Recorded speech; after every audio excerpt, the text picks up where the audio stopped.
Thanks, Debbie. Well, Lee Aaron has gone from being one of this country's top rockers to becoming one of this country's up-and-coming jazz and blues musicians. And she's appearing in St. John's tonight and tomorrow night at Grafenberg's, and I'm happy to say she's with us now.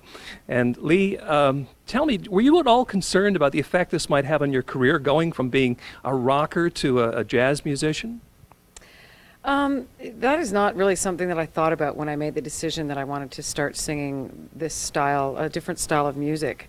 I think that the thing you have to remember is I think a lot of my fans from, say, 15 years ago, they've matured and they've grown up and evolved as human beings.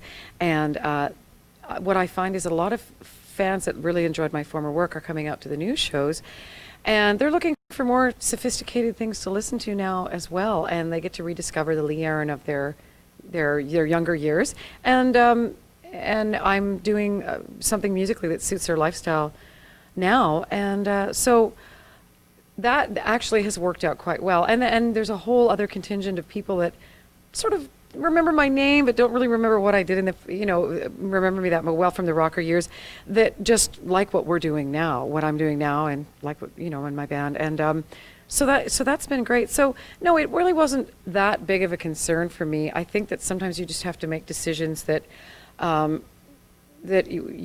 artistically for your soul, to keep yourself happy. And there's so much focus in pop culture on sort of being the up-and-coming new thing and being young and beautiful, and I wanted to be able to segue gracefully into a form of music where there was just more emphasis on the music than on the image. And the reality is you've never been really one-dimensional. I mean, you've always sort of had an interest in other styles of music anyway, right?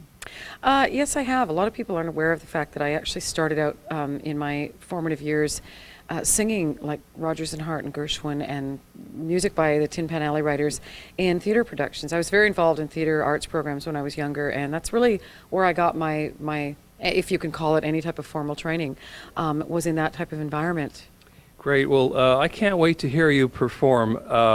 We're going to hear Lee Aaron sing a number from her new CD, Beautiful Things, after the national news. Can't wait. Back to you, Debbie.